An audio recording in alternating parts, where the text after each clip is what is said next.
And welcome. Thank you for tuning in. You're listening to the Beyond 50 radio program. I'm your host, Daniel Davis. Joining us here on the Beyond 50 radio program today is someone who's going to be presenting some alarming evidence of all those things that can cause such drastic diseases as type 2 diabetes, chronic heart disease, and the like. We can try to figure out what we can do to prevent all these things as we watch television, read magazine articles, and newspaper summons, trying to figure out what we can do to avoid all this. It's usually the same thing: diet, exercise, and just living a good life. What if it's a little bit more than that? In fact, quite a bit more than that. Joining us here on the Beyond 50 radio program today is an internationally well-known medical researcher and authority on chronic diseases. He is also a health educator and speaker and author of Optimal Health Revolution: How Inflammation is the Root Cause of the Biggest Killers. There's something you don't hear much about: inflammation. So I'd like to join here on the Beyond 50 radio program our guest, Dr. Jute Johnson. And thank you for joining us here on the Beyond 50 radio program today, Dr. Johnson. Hey, wonderful to be with you. Thank you very much. Now, inflammation isn't something that we tend to hear about when we hear the big pundits on television talking about chronic diseases. Why is that?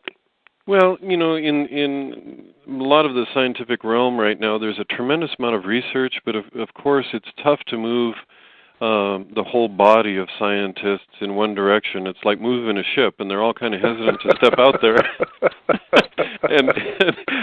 and say, "Hey, I'll take a chance. I think this is it." I mean, there are a number that are going down that pathway, but based on my experience, I've got a unique perspective because I actually have patients in over 30 different countries, and in light of all the scientific literature, it's pretty easy for me to see, and that's why I wrote the book. Now, I know that it really changed for you as you were talking about where there was a 38-year-old male who had a young wife and a 10-year-old daughter who went into cardiac arrest and you were unable to save him. And if it was just known what was causing, I guess, his risk factors for heart disease, if he had known that, then he'd be able to do something about it. Talk about that particular story.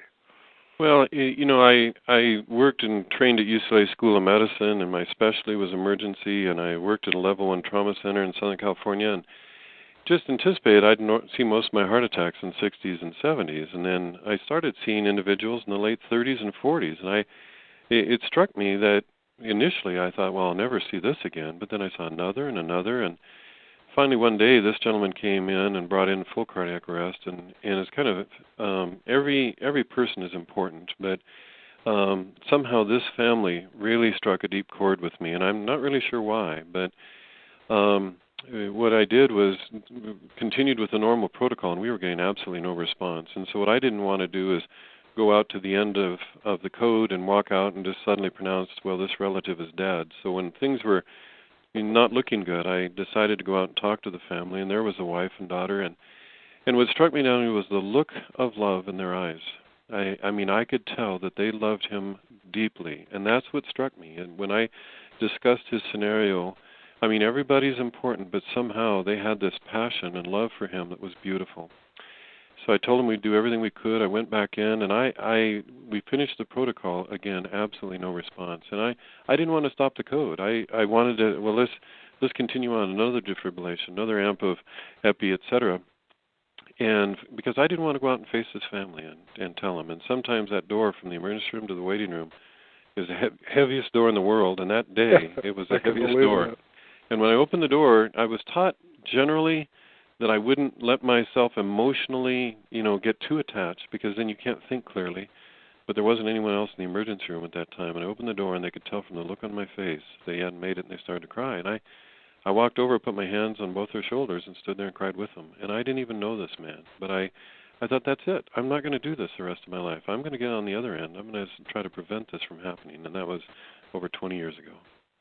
Now, isn't it interesting that 20 years ago and before that time, that we weren't so concerned, at least it seems mainstream-wise, about how we can prevent these sort of catastrophes from happening, but more or less we just seemed to be treating the symptoms until it was too late.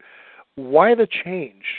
Well, it's interesting because I think our perspective at that time was that this is what happens to people. This is just people die of heart attacks, people die of cancer, and we're battling it, we're trying to learn it, but we really don't understand what's causing it, but it is a normal course in life. And that really was one of my epiphanies that I actually had, was that studying medicine from around the world, what I could start to understand was that this wasn't how most people died.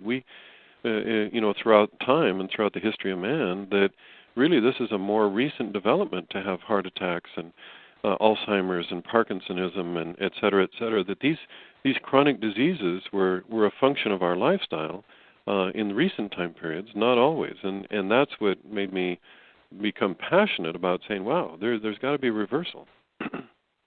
Well, isn't that the truth? So you're saying that up until our modern day history that we just weren't dying that way. No, and it's interesting because a lot of people will say, oh, well, the average person only lived, 37 or 42, depending upon the time period, and therefore they didn't get old enough to die of them. But really, that's a misunderstanding of the data. Because what they'll do is they'll take infectious diseases and average them all together, and those people that died in childbirth, and then they come up with the average age of 37. But it's not as if there weren't a lot of people who did live to 60s and 70s, and famous sculptors and artists and composers, et cetera. We all know they lived longer, and not everyone died at 25, 32. And right. so what I got was statistics from the U.S. in essence, where it showed that prior to our industrial age beginning in 1910, we were all dying primarily of infectious diseases, and then right when we started mass producing chickens and cows and food, then all of a sudden heart disease and cancer started going up. And it sort of struck me a little bit, but then when I got the statistics from Japan, now here is an industrialized nation, but right after World War II, when they took on our westernized lifestyle, immediately heart disease and cancer started going up right after World War II. And the same thing with Korea and almost every industrialized nation around the world. It's the westernization, the mass production of food that's doing it. Yeah, it's interesting you should say that. I remember reading something back in the 80s that talked about how the Japanese people, who normally were sustainable as far as fish and plants and rice, started adopting the American diet of meat and potatoes, maybe from watching John Wayne movies, and all of a sudden there was this increase in cardiovascular disease. And I thought, well, if that's happening and it seems almost obvious, what are we doing? Well, what we're doing is, and this is what took a while to understand, but what we're doing is living what's called an inflammatory lifestyle. And if I may, I'll just explain that a little bit.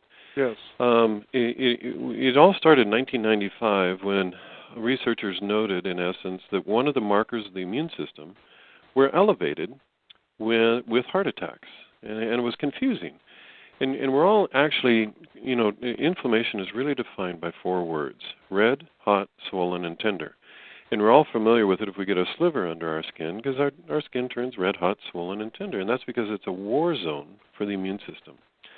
Well, the big question was that, okay, well, it sort of makes sense that if our immune system is going to repair our skin, why wouldn't it try to repair our arteries, with damage, with atherosclerosis? And so really the big debate has been over the last 15 years, is inflammation a cause of disease, or is it a result of disease, or is it both? And from my perspective, the answer is both. It not only causes it, but once it's established, then the immune system tries to repair the damage. And I'll give an analogy that's made a lot of sense to a lot of people. Let's say your body is a house, and your immune system is a lion within the house there to protect it from a mouse, which is denoted by bacteria, viruses, or parasites. Well, the immune system is incredibly complex. Most docs have really no understanding of it because there are scores of chemicals involved. It's really convoluted and complex. But this analogy is pretty good. That if a mouse comes in the house, the lion jumps up, gets incredibly angry, races over, kills the mouse, and lies back down again. And that's how it's supposed to operate, and it operates that way millions of times throughout our life, and that's what it was designed to do. Well, with our industrialized age, we in essence take in herbicides, pesticides, false fats, trans fats, all kinds of chemicals that are in essence kicking the lion. Now, from a scientist's point of view, I know this because I talk about in the book how these chemicals are associated with elevated immune system chemicals. I mean, when people take them in higher doses, that occurs. So in essence, it's like kicking the lion. So you make the lion angry. He stands up, he jumps over, but there's no mouse in the house. So he's looking for something to kill. he's knocking over tables and chairs trying to find the mouse, because that's what he was designed to kill. Right. So he's causing damage. It's a very powerful system, and so in essence, it's causing damage, which is leading to all these diseases. Yeah, that's such an amazing analogy to think about. And the thing about it is again, as I was saying earlier in the program, you hear about it, but it doesn't really seem to be like a focal point to most of the things that are being talked about out there when it comes to heart disease and the like. It's usually the same old stuff. You need, a good diet, regular exercise, and so forth. And it almost seems that as we view, say, a television program, listen to a radio show, or read an article in a magazine, it's like they mostly want to skip around this to play it safe, and that doesn't do anybody really any good. No, in fact, you've hit a perfect point. In fact, I was just going to say, think of this. How long have people been saying diet, exercise, and good lifestyle? And they've been saying that for decades. Right. And also for decades, all these chronic diseases are getting worse. I mean, they're multiplying in astronomical amount. In fact, the Alzheimer's Disease International just came out in September with an article that says 35 million plus people worldwide have dementia, and that it's going to nearly double in 20 years, and by 2050 they expect a staggering 115.4 million people, and that it's rising much more rapidly than they just predicted a few years ago. And so in other words, if we just kind of keep sitting there and playing it safe and going, I think it's just you need a good diet and exercise. Yeah, exactly. It's like, come on, let's get our heads out from under the sand here and see the statistics here. I think one of the most interesting things, too, is the fact that people won't buy a modality unless it has good scientific backup, okay? But what's interesting about that is sometimes that you're still getting into a realm of playing it safe unless the masses of research say, okay, we can go ahead and now say this without risking much of anything, then it now must be true, when in fact, as you talk about in your book, Optimal Health, there are so many ways that you can approach this that are effective. And to me, whatever happened to the common sense of, is it effective? Who cares what science says, but is it effective as far as treatments go?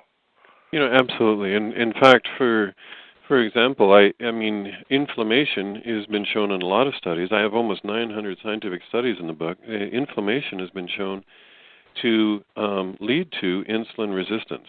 And so there's a worldwide epidemic of type 2 diabetes.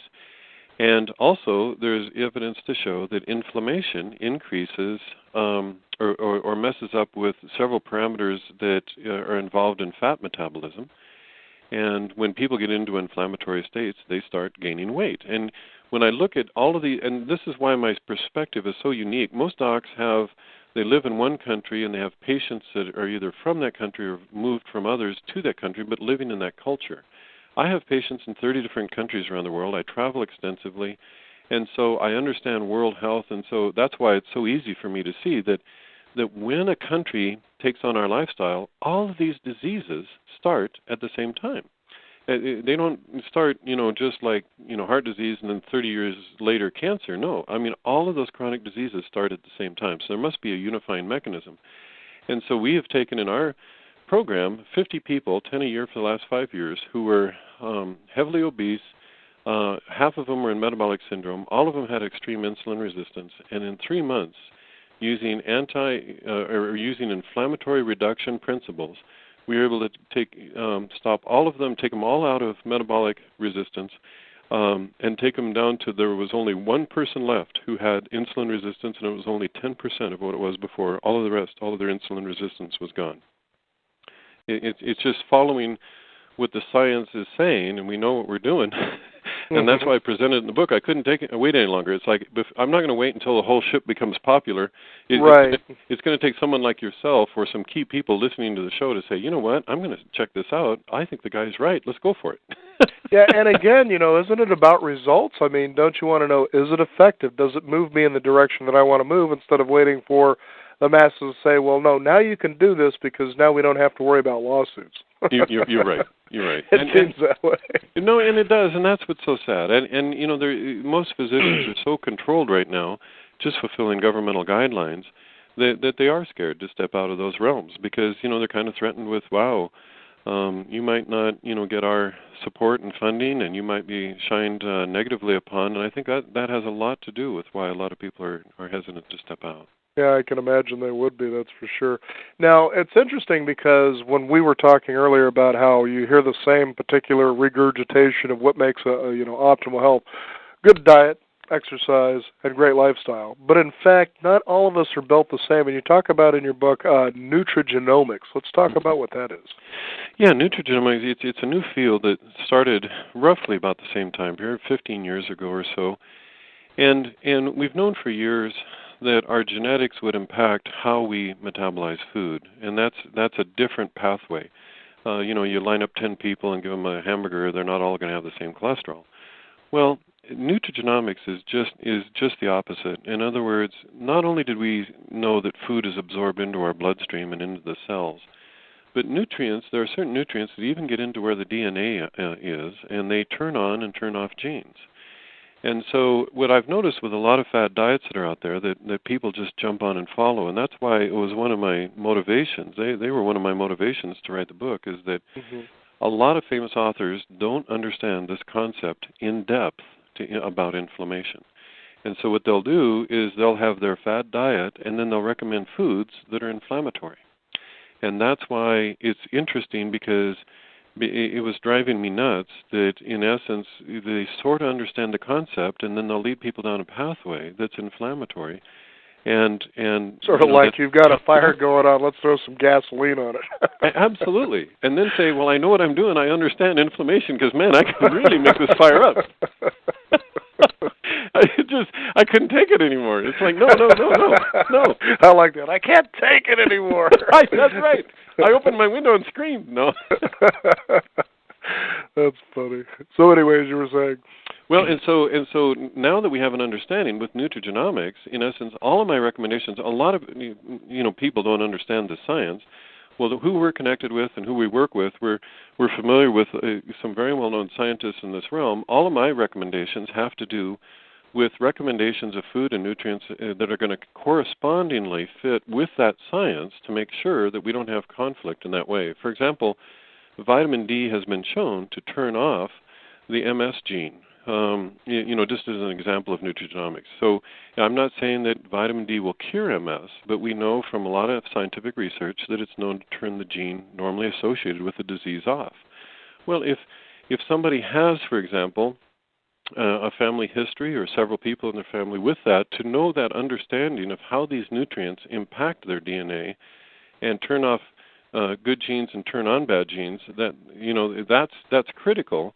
But fads don't necessarily correspond with this understanding of nutrigenomics. And so it's an unfolding field. There's new stuff coming out every day, but everything that I've got in the book corresponds with what we understand to be consistent with this whole notion of inflammation. It's such a unique subject because there's so many different ways that you can go, that you can see for our listening audience out there, that you can't just stick to the basics, good diet, exercise, and a good lifestyle, that it's a lot more than that. And I think it's about, as you talk about in your book, Optimal Health, it's about uniquely understanding yourself and what directions that you need to move to be able to get the maximum results of good health. And when you talk about, for instance, nutrigenomics, you realize that we're not all really chemically built the same. So how we absorb and break down certain types of foods is going to be different for everybody. So how does somebody find out a good pathway that they can get started to find out, for one, how to reduce inflammation and maybe what their body type is? Well, there are genetic tests, for interleukin-1 that are available. That would be a good test. And for example, interleukin-1 is an inflammatory marker that's at the top of a cascade of a lot of other inflammatory chemicals. And so when interleukin-1 is turned on, oftentimes several are turned on. And there are people who are genetically, for example, it's like they have two lions in their house. In essence, they have an overly extensive inflammatory reaction. So when an offending mouse comes in or these chemicals come in, there's 2 lions running around the house. They have twice the response, they have twice the damage, and they're at increased risk up to 7 times for having heart disease. Yeah, no, I mean, understanding this concept is huge. And so what the first place to begin would be really, and of course, I'm going to feel I'm right, but is to really, the first 2 or 3 chapters, I explain what inflammation is very carefully, and then what steps to take on how to reduce it. And so I go through which foods and which products and which exposures in our environment are increasing inflammation, and which ways to reduce it, and what it takes to reduce it, and which foods will help reduce it, and what lifestyle helps reduce it. And so I broke everything down into 25 easy steps towards the end of the book, but in essence, it's not one thing. I don't want to be a fad. It's a total lifestyle. And before, when you said a good diet, well, a lot of people don't know what a good diet is. You ask 10 people, what is a good diet? And you're going to get 10 different answers, and 8 of them will be faddish. And so, and chances are within those answers you're going to hear, well, I heard that. Yeah, it was this. Exactly. And that's why what I do is I scientifically say, what is an anti-inflammatory diet? What is an anti-inflammatory lifestyle? Because that's how I would define a good one. Sure. Well, that only makes a lot of sense when you put it in that perspective. Well, it doesn't. It actually makes it simple, to tell you the truth. I mean, my lifestyle. I understand. Some of these people have come up with programs that you have to be a PhD in biochemistry to know how to eat. And there's something wrong with that. I mean, 50 years ago, obesity wasn't a problem in Japan like it is today, and they didn't know all of this stuff. And the Far East, and et cetera, et cetera. And so literally, I know what's inflammatory and what's not, and so I'm telling you, it's not that difficult if you know how to live. Mm-hmm. And so I don't feel like I honestly don't feel like I work at what I do, because I know what to do. So I just do it, and it's part of my lifestyle. And my life is easy because I just have slowly added different aspects of an anti-inflammatory lifestyle into my life. Now I've got the 25 steps to optimal health in front of me, and I just want to pick out a couple that I think are very unique, just because hopefully as our listeners are tuning in, they'll say, ooh, okay, well, I didn't think about that, and so forth. But before that, when we talk about diet, I found it interesting. I think it was about 1989, 1990, that all of a sudden just about every talk show, every commercial, every news program, whatever the case was talking about the right way to eat. And when you talk about, diet fads, for one thing, as you do say in your book, they just don't stand the scientific test of time. They just don't. Right. They're here today, they're gone tomorrow, and then you're on to something else. Right. And I thought to myself, they have made something as simple as eating so crazy that nobody knows which way they need to go to do the right thing. It's about doing the right thing and then doing the best. So I want the most of the right thing, and I want to do the best of the right thing. And I got so frustrated, I finally said, I want to find out more about this on my own. So I go to the library, I put in, diet and health or whatever the case is, and almost 400 book titles popped up. And so I just instinctively went through and picked out the ones that I thought, to me, made the most common sense. There was a marvelous book. It was called Diet and Nutrition, A Holistic Approach. And this was a fascinating book just because as you go around the different parts of the world to help patients around the world, you become very knowledgeable about how different lifestyles and different eating habits around the world are so unique that it isn't a one-size-fits-all situation. So it put the common sense back into what I was doing, and it made sense about the right foods that you eat regionally because they're indigenous and they're grown there. Eating by seasons was another thing that this author was talking about. The types of cookware. Do you cook too much? Do you cook too little? Do you eat raw? And he just went through, and it was more of a history of food.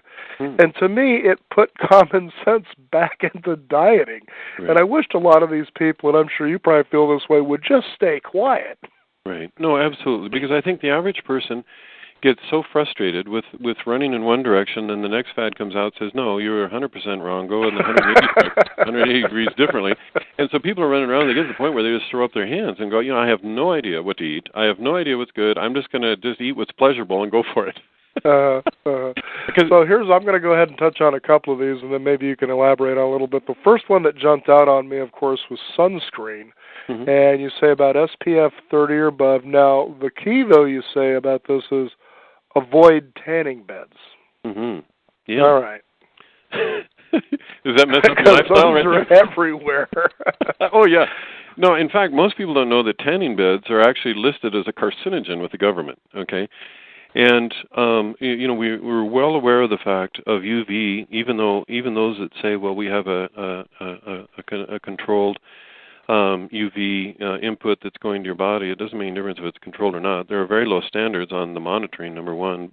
But number two, increased UV is associated with increased skin cancer, and the number one cancer in most industrialized nations, of course, is skin cancer. And so there's no doubt about it. Even though that's popular and people like to look brown and it's cosmetic in nature, the U.S. government wouldn't list it as a carcinogen unless it was some pretty good evidence in that way.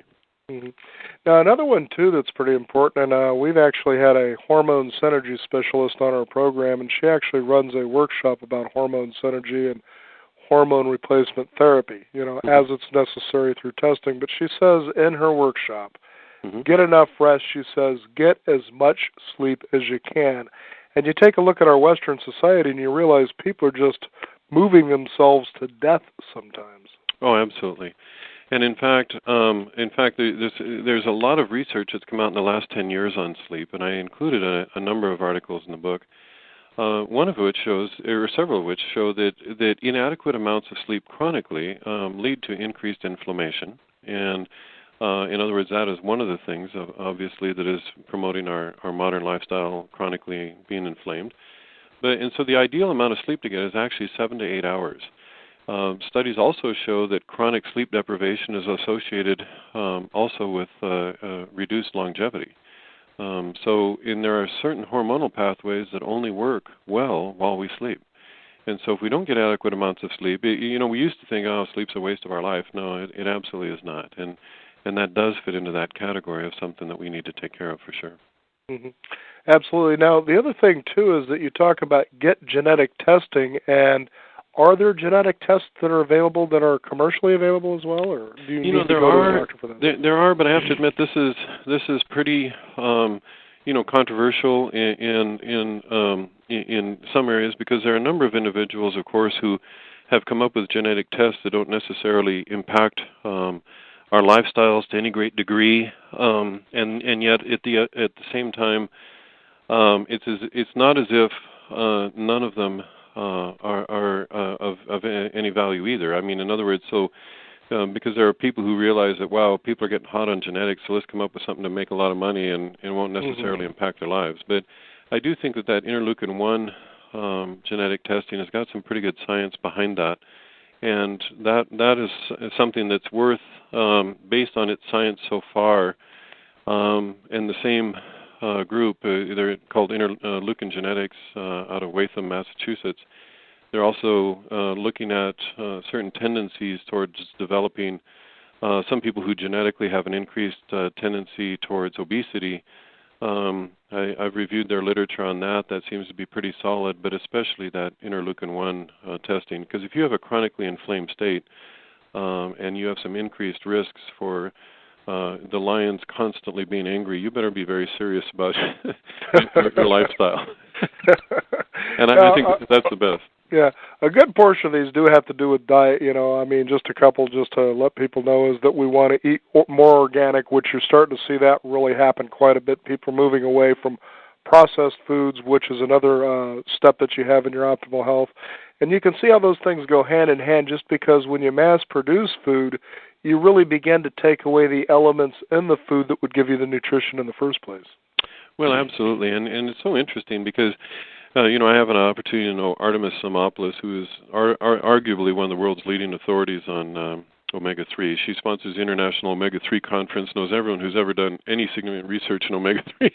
And she makes an interesting point in that she was NIH for 20 years, and her family's owned a farm on the Isle of Crete for centuries. And so she went back to their family farm, and chickens, for example, they free range the chickens. They purposely go for purslane, the plant to eat and bugs. They don't eat grain, which is what we feed in mass production.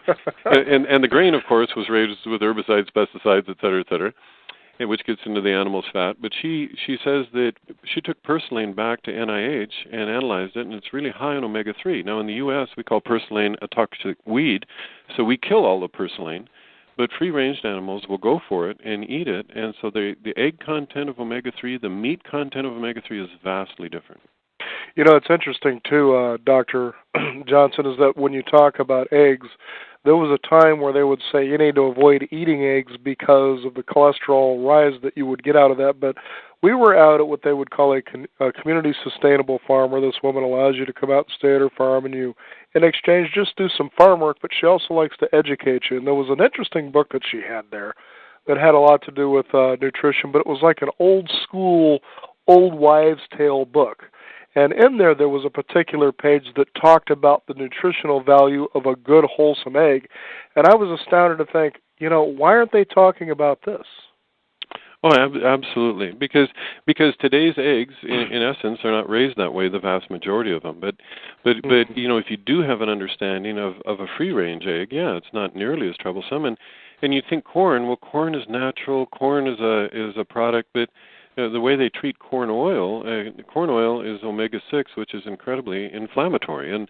And our diets used to be, you know, both omega-3 and omega-6 are required, and omega-6 to omega-3 ratio used to be 1-to-1, no worse than 4-to-1. Well, now we're taking 14 to 20 to 1, omega-6 to omega-3. So we're eating the cheap oils, and a lot of all other oils that are cheap are inflammatory. And so what seems to be quote and unquote natural, if people don't understand inflammation, a lot of products that are labeled natural are inflammatory and not good. And that's why it really breaks down to, I think a lot of people with the eggs, they didn't understand what's good and not good when they don't understand the whole concept of inflammation. Yeah. I know when you bring up corn, there was the big documentary, I think it was called King Corn. And you start watching this and the realization that corn really supersedes within almost all of our foodstuffs, it seems like. And they were showing how they feed this to cows just on a constant basis. And this is the dark meat that you say we should eat less of. Well, there's a good reason for not wanting to eat that once you see something like this and go, so that's mostly what they're feeding these animals, and it's not even really nutritional. And then we turn around and we eat these animals, and you just go, no, my goodness, no wonder I'm going nuts. No, absolutely. And see, when you start mass producing the food like that, and you know, when you think of it, dark meat, throughout the history of man, meat was always, it was not commonly eaten because dark meat was, in essence, you had to have money to eat dark meat. If you were lucky enough to have a cow, you weren't going to go back and kill Bessie to have a hamburger. I mean, you know, right. It was like part of the family, and they took them across the United States. They, I mean, it was like part of the family. And so, you know, when we started mass producing in this way, that's when we started taking in massive amounts of meat. And then, you know, with the hormones and the steroids involved with making the meat grow faster. I mean, a chicken a day goes from a chick, used to be, you know, something like 6 weeks. Now it's like 4 weeks before they're off to slaughter. Well, you can only get them to grow that fast, just obviously because of means that are unhealthy for everyone. Yeah, I know. It's quite fascinating this day and age because of the idea that we can get information so easily that you're seeing more and more of what seems to be the inherent truth, especially when it comes to how we process our food, that you become very alarmed to say, why am I buying into this? I mean, it just makes more sense to get back to a more holistic approach, which would definitely reduce inflammation. Absolutely, and that's why I try to define in the book what is holistic, what is natural, what is anti-inflammatory, and it's not out there in a lot of realms, and that's why I realized I needed to write the book because I couldn't find anyone who had the whole grasp of this information in the same way, and even the most recent big studies that are coming out just continue to support it. And so it's exciting because I'm amassing a ton of literature that's only going to further support this as time goes on. I'm going to touch on one more here, and I think this was an interesting one, and that is exercise your religious faith. Whatever you believe it intensely. But I noticed you didn't put fanatically. yeah, there's a difference. I hope so. And most scientists and docs don't talk about this because they're scared to touch the subject. But there's over 1,200 studies that show that people who have a committed religious faith have better health. And so, that's the statement right there. So, and it's being studied at Duke University and NIH and several other locations. People are trying to figure out, well, what is it about these individuals? And in fact, some studies have shown that people who have a committed religious faith have reduced inflammation even. So what they show is that atheists actually don't do real well as far as longevity is concerned and health. But people who, and there's no comparison of religions. That's not the point. The point is that if you're committed to your faith, people have lower rates of heart disease, better recovery, lower drug abuse rates, better recovery, lower cancer rates, better recovery. It's like such an obvious point with so many studies. I had to get it out there to let people know. So the bottom line is, whatever you believe, believe it intently, pursue it. Don't just think that it's of no value from a health standpoint. It shouldn't be ignored. Mm-hmm. Optimal Health Revolution is the book, and our guest today is Dr. Duke Johnson. Now, I've got to ask you, with what's going on with the big healthcare debate today, because you were just mentioning earlier about the government and all their standards, and it seems like they're kind of getting into the way of how we want to live and be with our lives. When you put a book like yours out there, for one, what kind of response have you been getting, and how do you see the future of healthcare reform where individually people can take more responsibility for the choices they make without having to say, well, you didn't take this course of action, so that can be a malpractice suit, for instance, things like that? Yeah, first of all, the most established medicine around the world, not only in the U.S. but around the world, because a lot of the world has in essence duplicated or copied what we do. But we have a disease diagnosis mentality, and what I mean by that is that doctors don't get paid until they have a diagnosis. If you don't have the right ICD-9 code on the patient form, you don't even get paid for the visit. So, but by nature, doctors are forced to think, while you're talking to them, they're forced to think, I got to come up with a code, I got to come up with a code, I got to come up with a disease code. And so they're thinking reactively disease, and the reimbursement is almost nothing for prevention. It's a third of what it is for a disease code. And so the government has forced people to think reactively. Well, all this discussion that I've heard, none of it has been any significant shift from the norm. It's just that, well, the government will pay for it. Right. Well, if we continue down this same pathway and keep being reactive, all we're going to do is the government's not going to be able to afford it. It'll bankrupt our nation. And we, in essence, or we'll have to cut back on care because there's only so much money in the world. And so, in essence, if there's a worldwide epidemic of obesity, a worldwide epidemic of type 2 diabetes, and the number one cause of diabetic death is heart disease, if we still keep reactively, it'll wipe us out. It sounds good to have the government pay for it. That's just it, yeah. Yeah, the bottom line is, and they'd have to have a global shift in everything they're talking about as far as prevention is concerned, and there's too many political powers to prevent that from occurring, I think. It's really interesting, too, because you say about a reactive standpoint how people come to understand how, for instance, health insurance is supposed to work. And there was a time some time ago that I was involved with a company that basically was creating what was called health savings accounts. And the whole idea is that you're paying a very little bit of money each month for an entire family just to basically, it's like a Costco membership. Mm-hmm. But in fact, what they do is then they send you to a network of doctors at reduced rates so that you can go in and you can take care of business. Mm-hmm. And what was always ultimately funny about this is I would present this particular information to people as this. So I would say, now take a look at what this is showing you to do, which was prevention, which is very affordable. For most people, it really is.